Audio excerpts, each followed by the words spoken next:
If you watch this video, I'll tell you how to use 48 laws of power in your own favor. And today I'm gonna discuss the second law, which is never trust your friends too much and also use your enemies in a right way. Let's get into it. Hi, I'm Foxy, and I'm glad you're back again in my channel.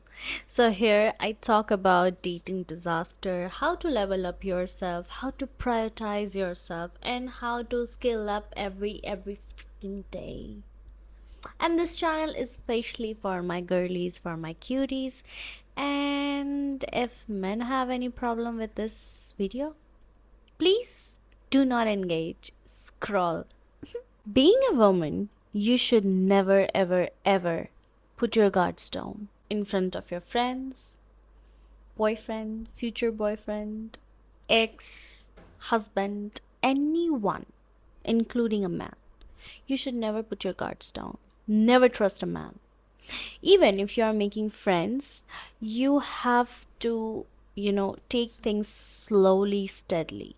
And if you feel like one of your friend or few of your friends are, not disagreeing with you at some point, like they are whatever they are saying, it's more of like making you feel good, like they are not disagreeing with your things, like they are making efforts just to agree with you, and you feel it, like that's not normal. And you should not ignore that flag, because that's a red flag.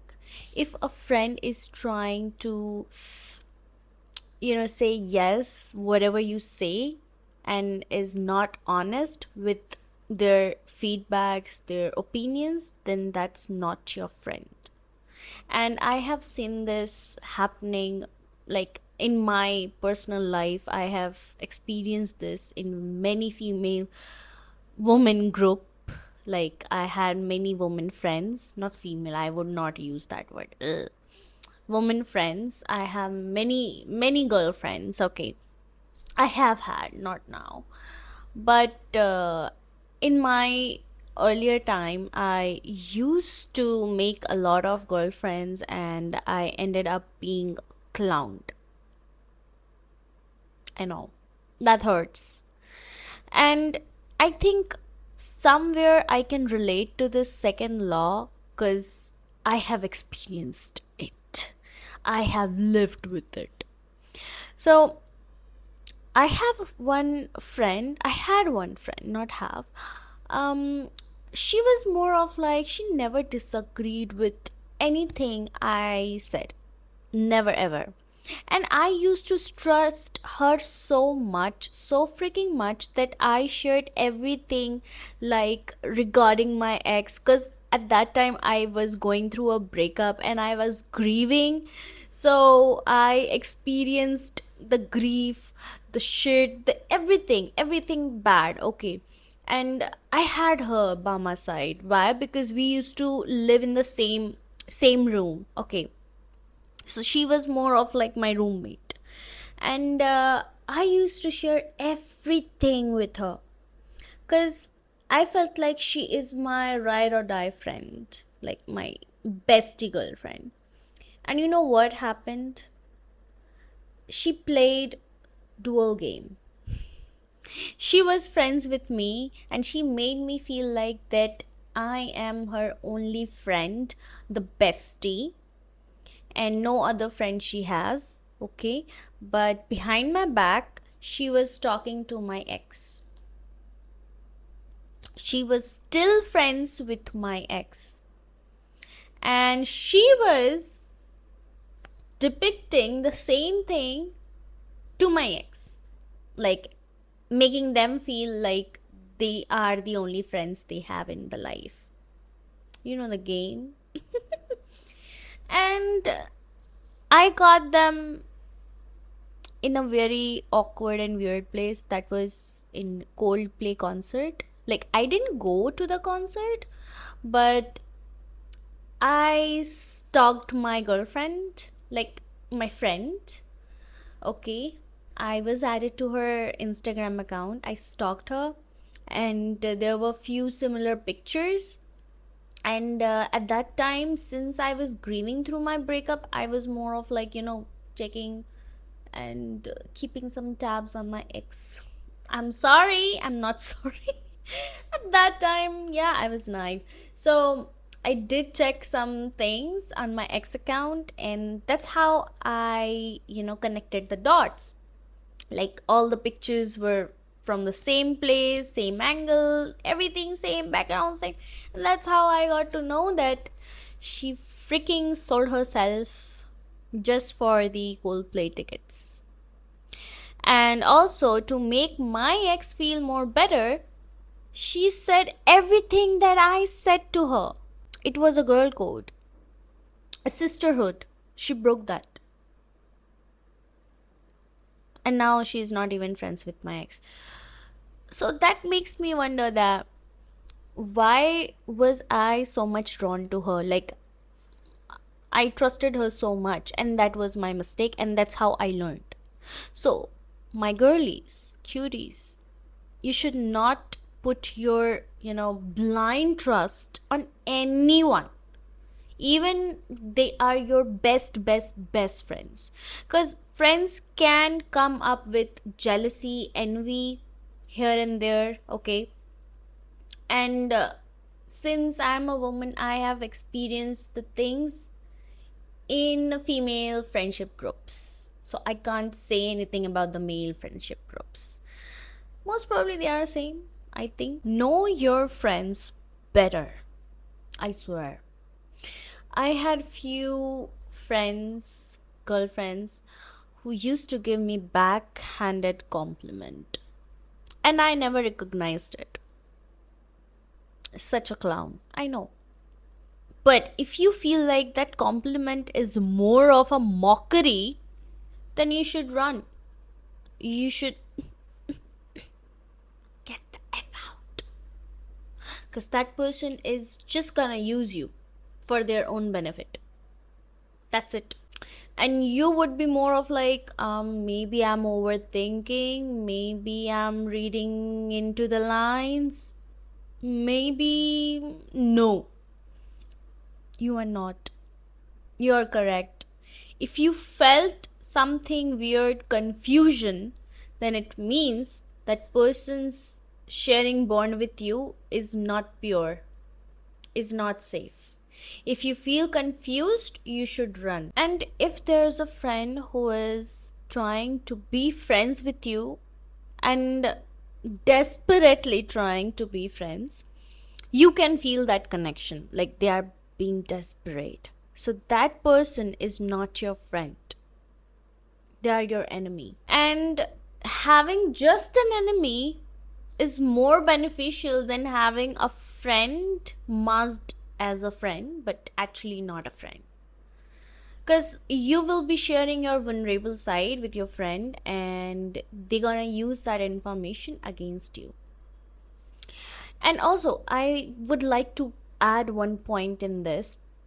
Like, if you are going out and about in a date or anywhere, like just creating a connection with a man, do not share your traumas.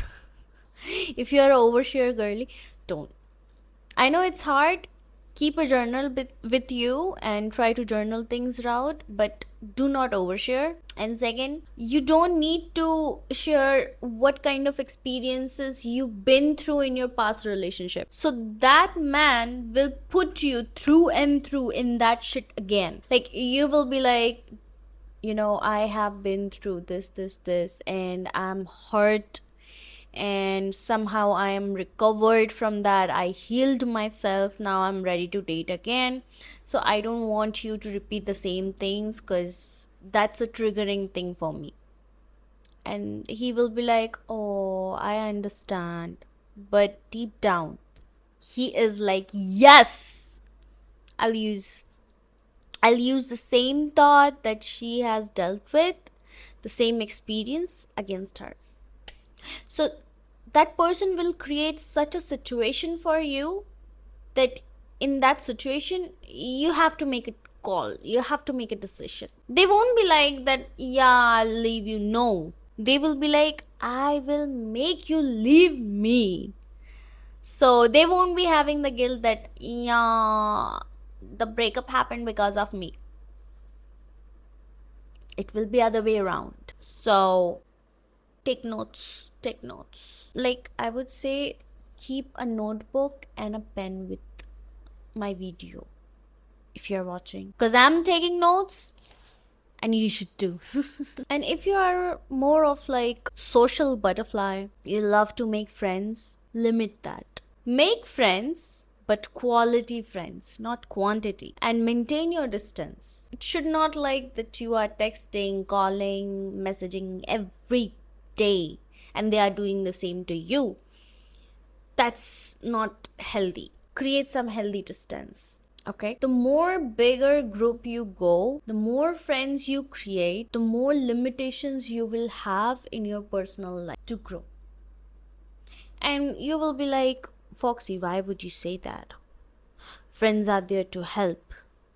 Yes, but you never know which friend is there to help, because anyone can pretend.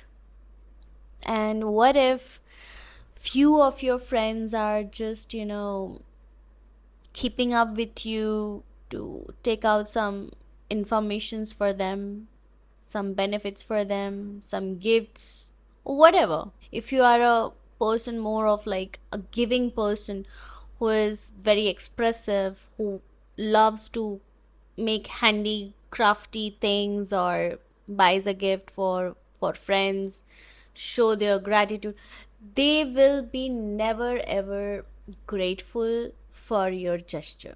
So if you are picking friends, you have to be super super careful. Like, this shouldn't be that hard, but it's more of like you have made a friend, talk to them, share your political views, other things around, try to have a conversation in anything and everything.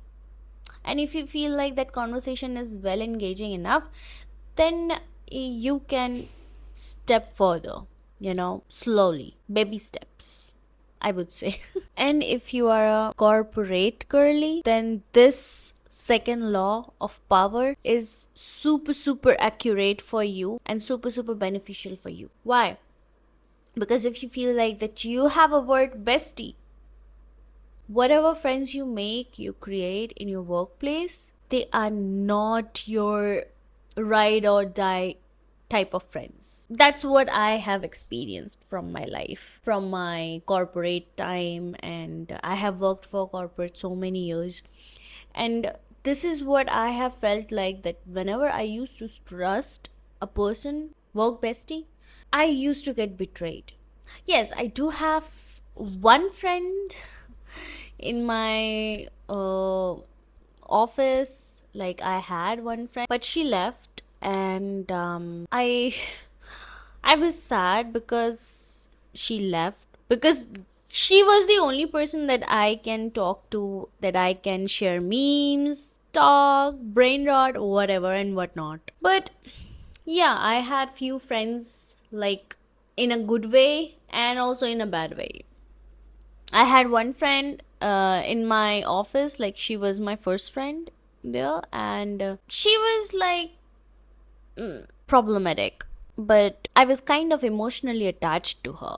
And she used to include her boyfriend in everything. Like, if I'm trying to make a plan with her to go out, she will bring her boyfriend everywhere.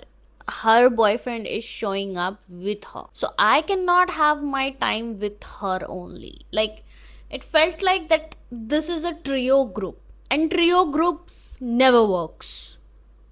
For me, it never did. In my school, I had a trio group, and two of the girlies went in the other direction, and I went in the other direction. And yeah, they used to kind of mock me, backhand compliments, and I used to ignore it because I was a dum dum. I have learned from my mistakes as of now. So I would say that if you are a corporate girly, you have to make friends in more precautions or whatever you can say. I cannot remember, like I cannot recall the exact word that I can use. Be more careful. Yeah, careful. Be more careful when you are making friends in your office, in your workspace, because mostly people who work, they are not your friends. They will try, definitely try to, put you down, put you out from their pathway so they can ladder up in their careers. So that's it for today, and I will meet you in the next video. Till then, bye bye, girlies. Take care, stay hydrated. Bestie.